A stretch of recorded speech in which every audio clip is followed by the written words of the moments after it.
The spanning tree protocol is a network protocol that ensures a loop-free topology for any bridged Ethernet local area network.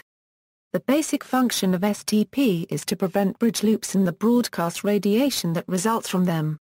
Spanning tree also allows a network design to include spare links to provide automatic backup paths if an active link fails, without the danger of bridge loops, or the need for manual disabling of these backup links. Spanning tree protocol was originally standardized as IEEE 802.1d, most recently in 802.1d 1998, but deprecated as of 802.1d 2004 in favor of rapid spanning tree protocol. As the name suggests, it creates a spanning tree within a network of connected Layer 2 bridges, and disables those links that are not part of the spanning tree, leaving a single active path between any two network nodes. STP is based on an algorithm that was invented by Radia Perlman while she was working for Digital Equipment Corporation. Protocol operation: a local area network can be depicted as a graph whose nodes are bridges and LAN segments, and whose edges are the interfaces connecting the bridges to the segments. To break loops in the LAN while maintaining access to all LAN segments, the bridges collectively compute a spanning tree. The spanning tree is not necessarily a minimum cost spanning tree. A network administrator can reduce the cost of a spanning tree, if necessary, by altering some of the configuration parameters in such a way as to affect the choice of the route of the spanning tree. The spanning tree that the bridges compute using the spanning tree protocol can be determined using the following rules. The example network at the right, below, will be used to illustrate the rules. Select a root bridge. The root bridge of the spanning tree is the bridge with the smallest bridge ID. Each bridge has a configurable priority number and a MAC address. The bridge ID contains both numbers combined together, bridge priority plus MAC. The bridge priority default is 32,768 and can only be configured in multiples of 4096. When comparing two bridge IDs, the priority portions are compared first and the MAC addresses are compared only if the priorities are equal. The switch with the lowest priority of all the switches will be the root. If there is a tie, then the switch with the lowest priority and lowest MAC address will be the root. For example, if switches A and B both have a priority of 32,768, then switch A will be selected as the root bridge. The original 802.1d envisioned the possibility of the root bridge having more than one port on the same LAN segment, and in that case, the port with the lowest port ID would become the designated port for that LAN segment, and put into forwarding mode, while its other ports on that same LAN segment became non-designated ports put into blocking mode. Not all bridge manufacturers follow that rule, some making all ports designated ports and putting them all into forwarding mode. If the network administrators would like switch B to become the root bridge, they must set its priority to be less than 32,768 or configure the spanning tree a root primary secondary. When configuring the root primary and root secondary, the switch will automatically change the priority accordingly, 24,576 and 28,672 respectively with the default configuration. Determine the least cost paths to the root bridge. The computed spanning tree has the property that messages from any connected device to the root bridge traverse a least cost path, that is, a path from the device to the root that has minimum cost among all paths from the device to the root. The cost of traversing a path is the sum of the costs of the segments on the path. Different technologies have different default costs for network segments.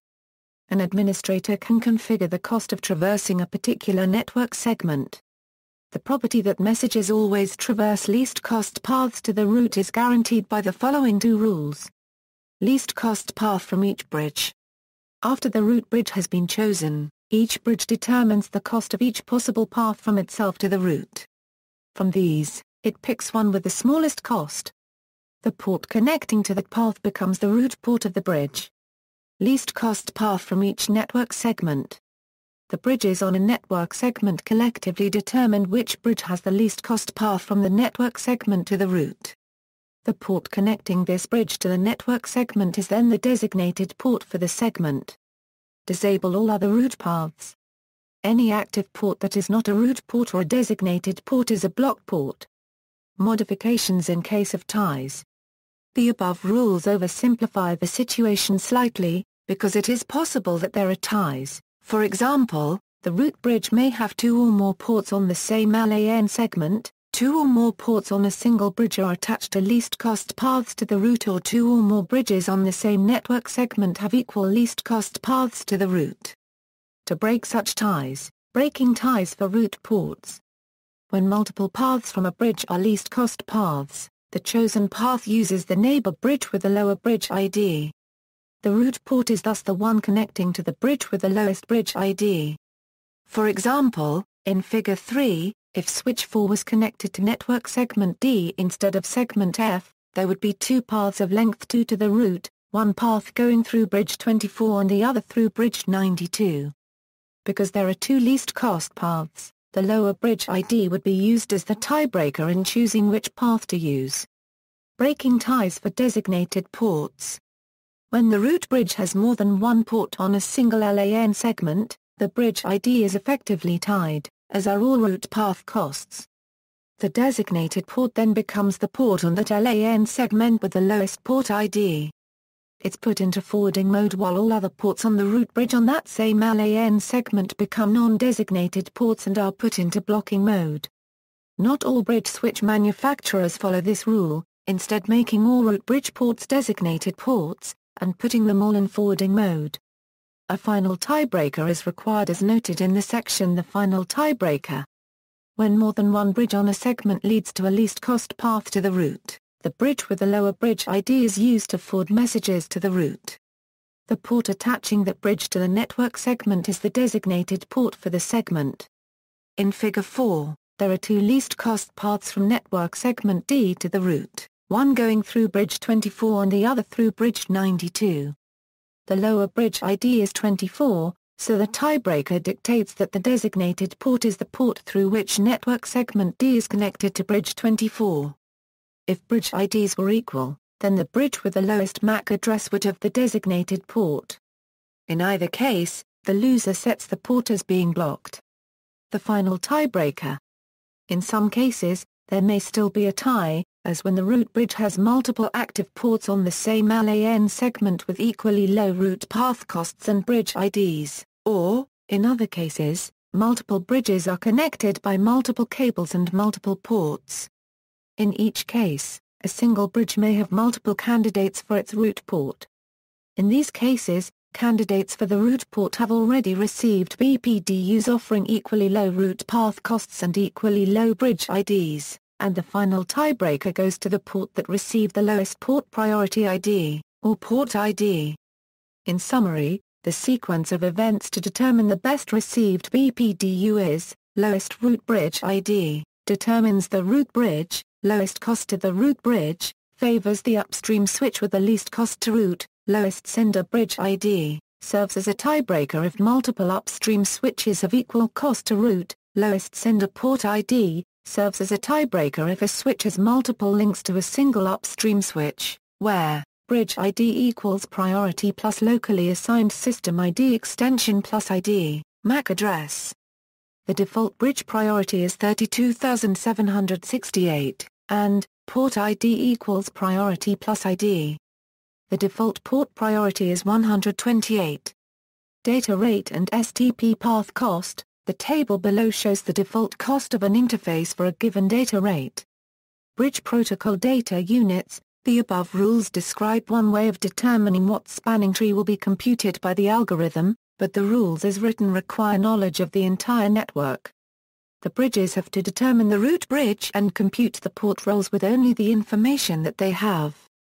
To ensure that each bridge has enough information, the bridges use special data frames called bridge protocol data units to exchange information about bridge IDs and root path costs. A bridge sends a BPDU frame using the unique MAC address of the port itself as a source address, and a destination address of the STP multicast address 0180C200000.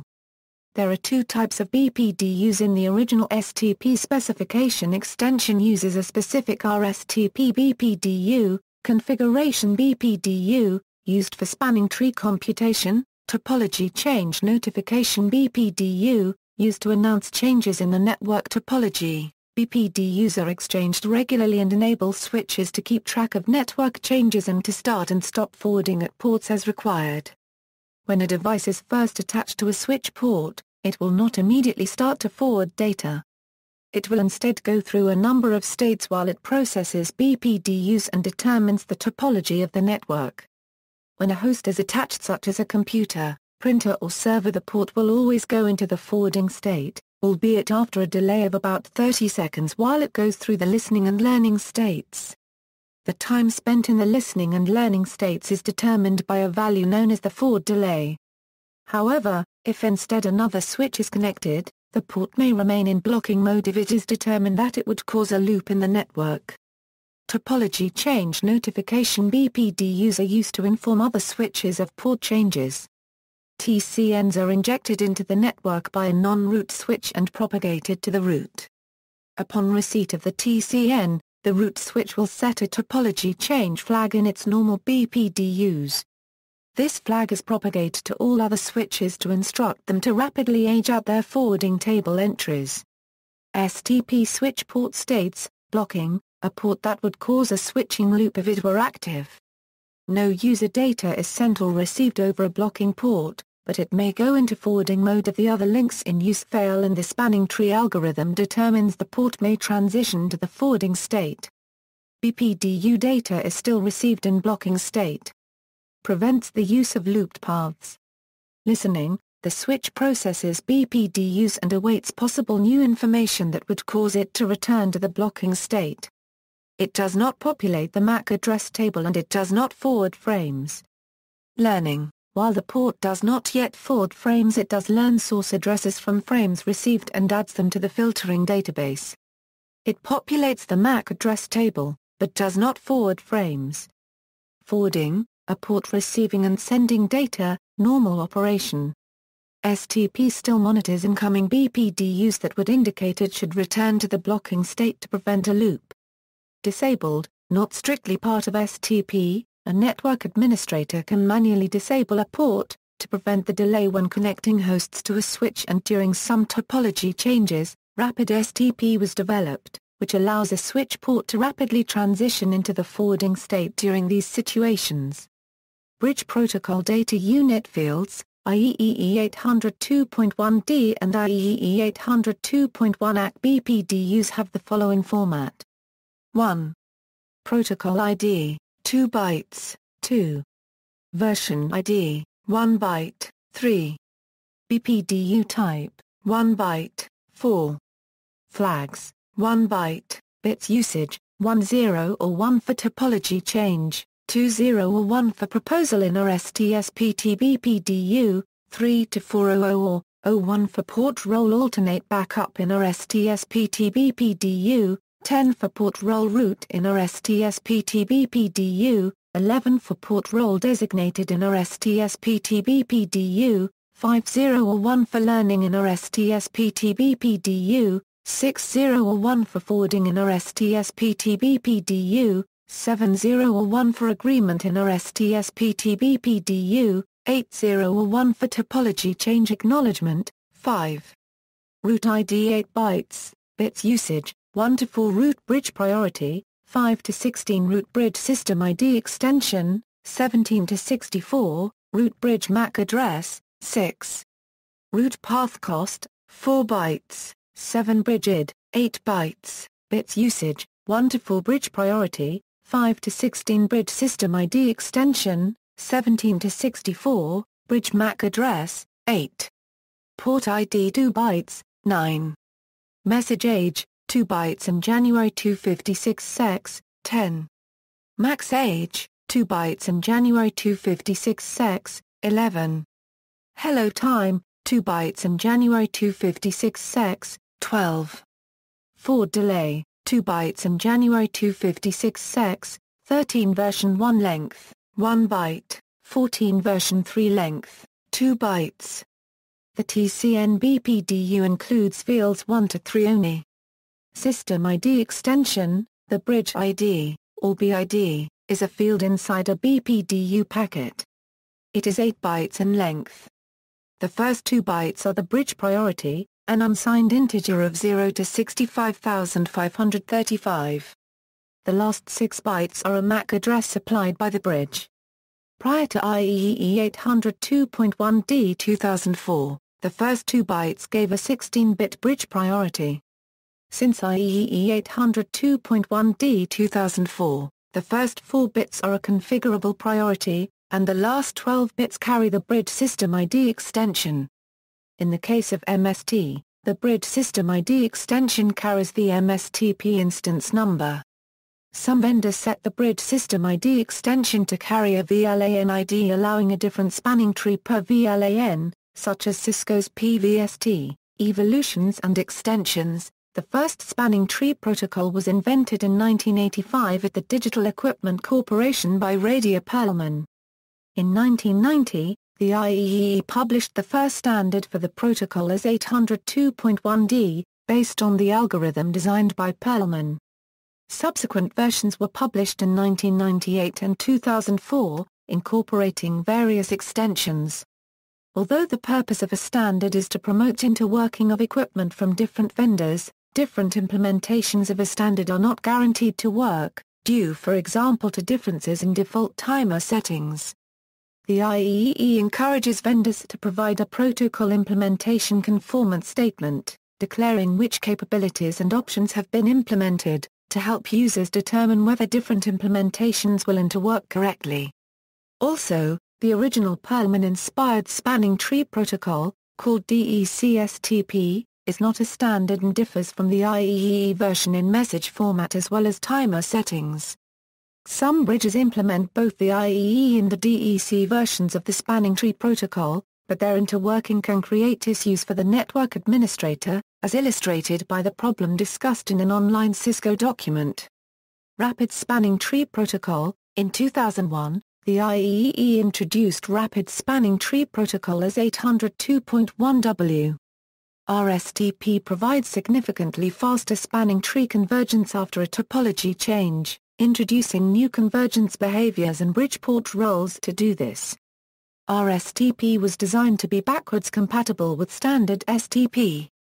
While STP can take 30 to 50 seconds to respond to a topology change, Rstp is typically able to respond to changes within 3 AA, a hello times or within a few milliseconds of a physical link failure.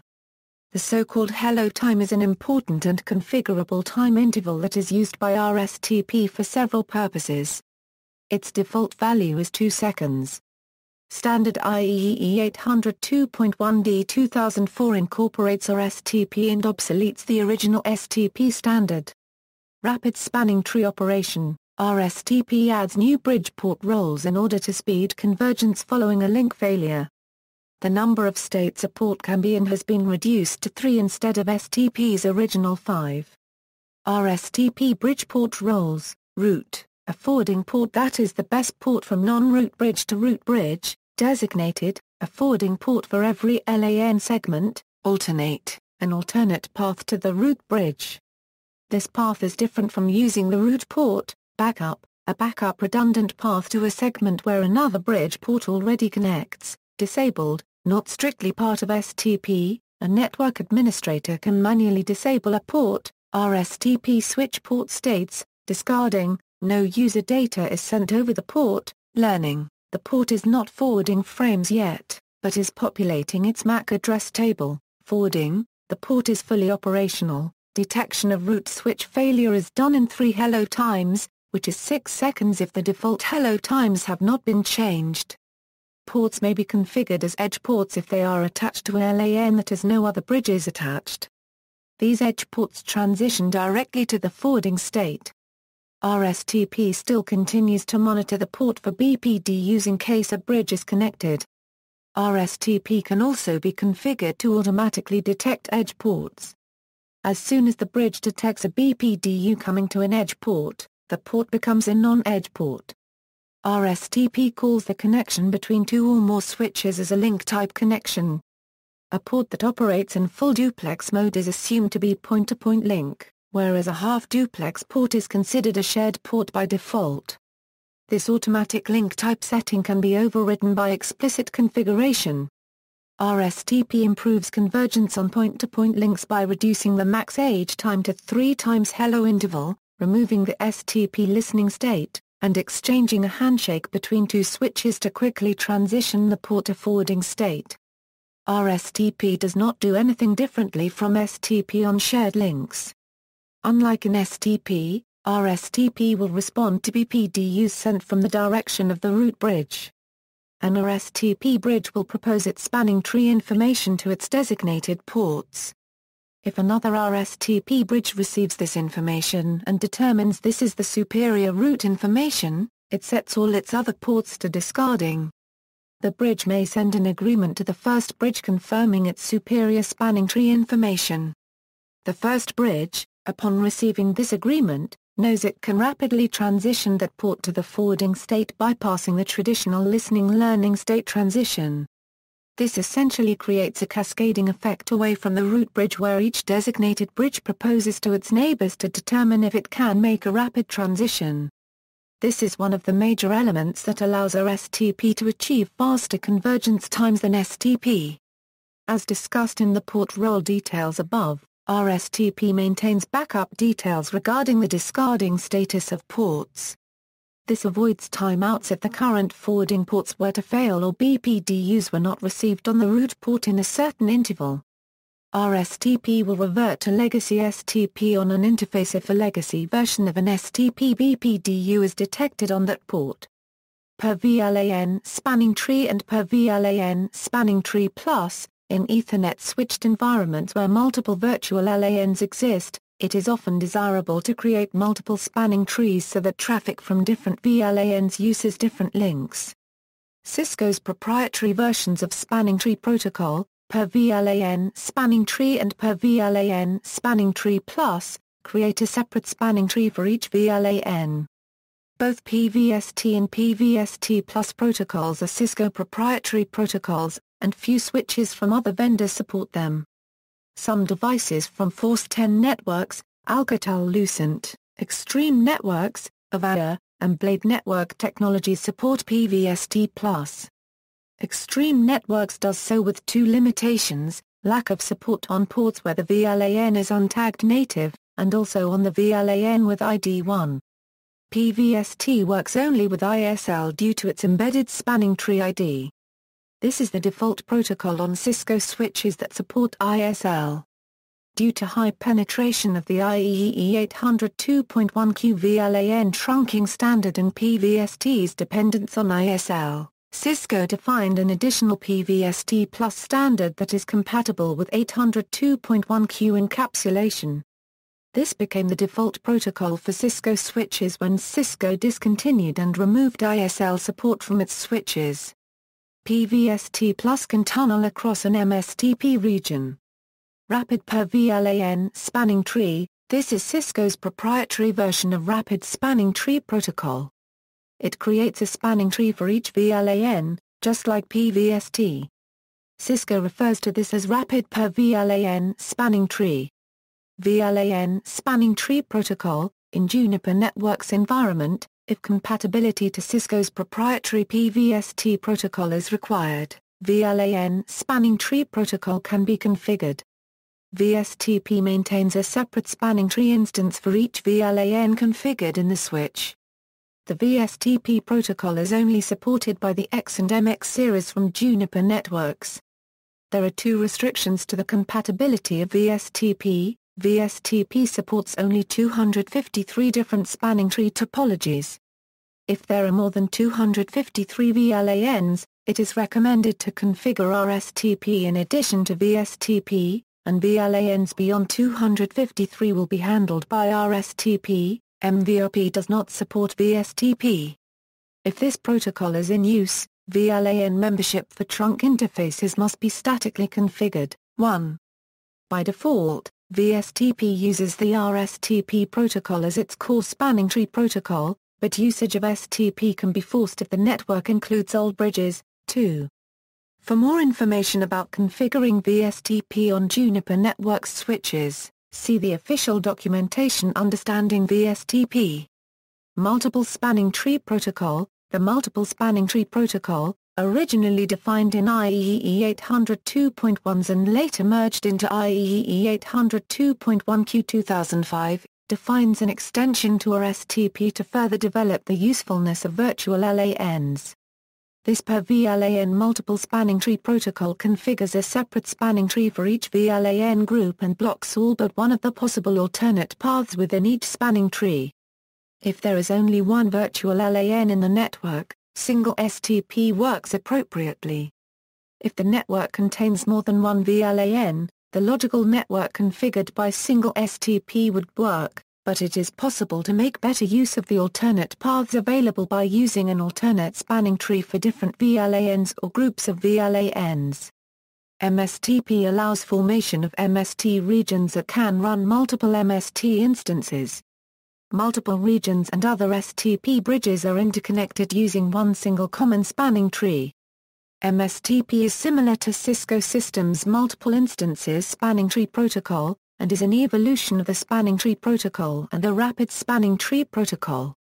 It was introduced in IEEE 802.1 as an amendment to 802.1Q, 1998 edition. Standard IEEE 802.1Q 2005 now includes MSTP.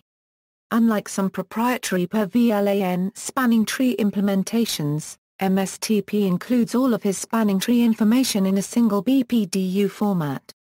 Not only does this reduce the number of BPDUs required on a LAN to communicate spanning tree information for each VLAN, but it also ensures backward compatibility with Rstp. MSTP does this by encoding additional region information after the standard Rstp BPDU as well as a number of MSTI messages.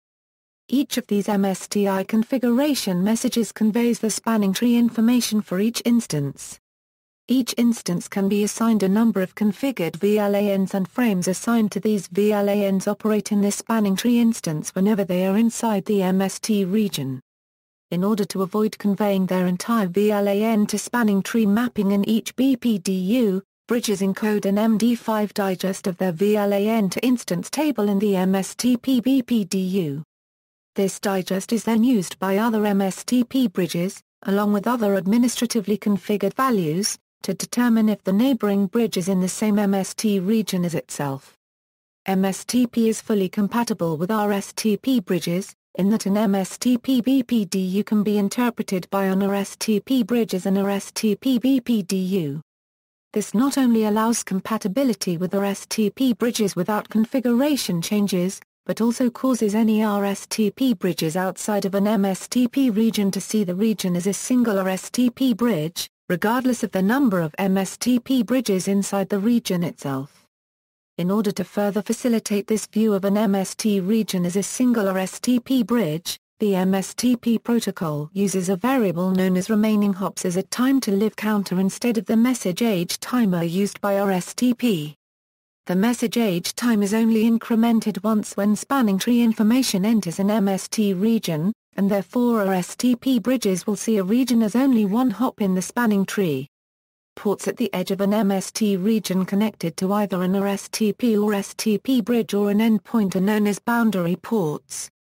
As in Rstp, these ports can be configured as edge ports to facilitate rapid changes to the forwarding state when connected to endpoints.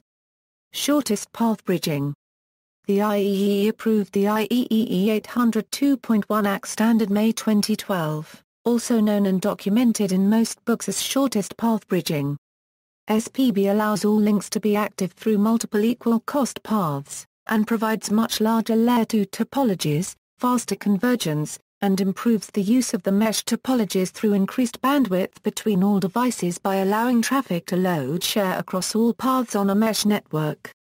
SPB consolidates multiple existing functionalities, including spanning tree protocol, multiple spanning tree protocol, rapid spanning tree protocol, and multiple MAC registration protocol into a one-link state protocol.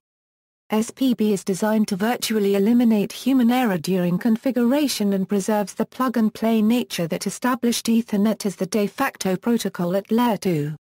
See also, Bridge Protocol Data Unit, Distributed Minimum Spanning Tree, Ether Channel, Ethernet automatic protection switching, flex links, media redundancy protocol, minimum spanning tree, shortest path bridging, a replacement for the spanning tree protocols, trill, unidirectional link detection, virtual link trunking, references.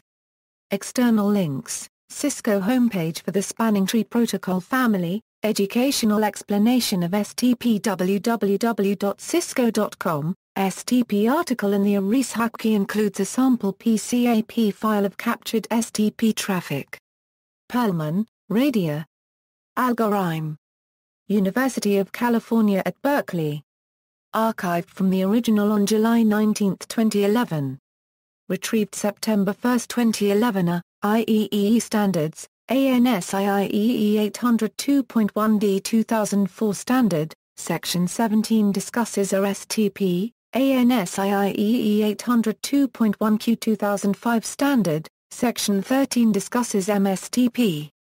RFCs, RFC 2674-1999, Proposed Standard, Definitions of Managed Objects for Bridges with Traffic Classes, Multicast Filtering and Virtual LAN Extensions, RFC 1525-1993, SPRIGMIB, Proposed Standard, Definitions of Managed Objects for Source Routing Bridges, RFC 1493-1993, BridgeMIB, Draft Standard, Definitions of Managed Objects for Bridges.